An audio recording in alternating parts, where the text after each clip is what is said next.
This is the Metro Weekly Podcast. Two controversial male Republican lawmakers in the news today for their seemingly hypocritical past flirtations of dressing in women's attire. This post is titled, George Santos Defends J.D. Vance Drag Photo. The ex-GOP congressman says Vance's costume is definitely not drag, and advises VP nominee to attack the left for supporting drag queens. By John Riley on August 15, 2024. George Santos is defending his party's vice presidential nominee, J.D. Vance, arguing that just because he donned a wig and a dress at a costume party doesn't mean he was doing drag.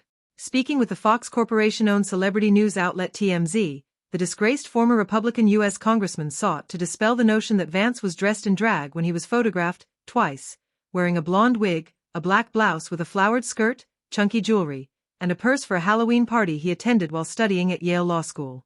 Santos compared the Vance photos to a similar situation that he personally faced last year, when he was accused of being a drag queen by people on the political left after a former friend leaked a photo of him, dressed as his drag alter ego, Kitara Ravache, at a pride parade when he was 16 or 17. Initially, for weeks after the photo leaked, Santos repeatedly denied rumors before acknowledging the photo was genuine.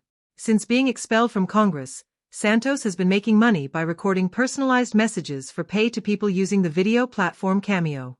He revived his drag persona in May, appearing in costume, wig, and full makeup to fulfill an unknown user's request.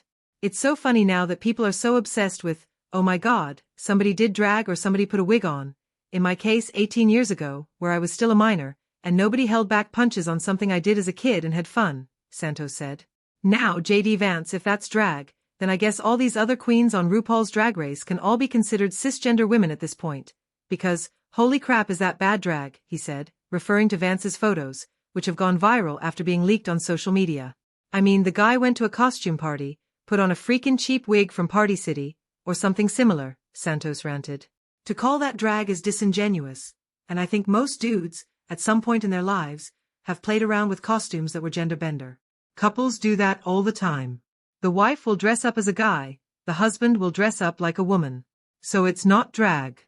It's definitely not drag. He also noted that former President Donald Trump wouldn't care even if Vance's costume were polished enough to qualify as drag, noting, remember, Donald Trump motorboat Rudy Giuliani in drag for charity. Santos also says that Vance, who hasn't commented on the authenticity of the photos, should be speaking out and dismissing the controversy as silly, while also putting liberals on the defensive. I would just say, hey, I can't believe I just became the most hated drag queen by the left, Santos said when asked what he'd tell Vance. I mean, it's hilarious that the left is hammering on him on something that they fight to create special protections for, which are drag queens, he said. So I don't understand what's the outrage here, even though I strongly suggest Vance's costume is not drag at all. In no way, shape, or form. It should be noted that Santos appears to be deliberately misstating the Democratic Party's stance on LGBTQ rights. The party has never advocated for special rights for drag queens, but has sought to pass the Equality Act, a piece of legislation that would prohibit various forms of discrimination against gay and trans individuals. Individuals on the political left typically don't actively support special protections for drag queens. Rather, they oppose using the power of the state to ban what should be considered a protected form of First Amendment expression. Additionally, leftists often denounce threats of violence made against drag performers and venues that host drag-themed events. Vance has a record that is openly hostile to the LGBTQ community. Last year, he introduced legislation in the U.S. Senate to ban gender-affirming care for transgender youth at the federal level and to make it more difficult for transgender adults to obtain insurance coverage for such gender-affirming care. He has supported Don't Say Gay style legislation, calling opponents of such laws groomers, and claiming that schools are trying to sexualize children. Vance also criticized a 2020 Supreme Court decision determining that anti-LGBTQ discrimination is inherently a form of sex-based discrimination. Unsurprisingly, he opposes legislation like the Equality Act that calls for legal protections for gay and trans people. Thanks for listening.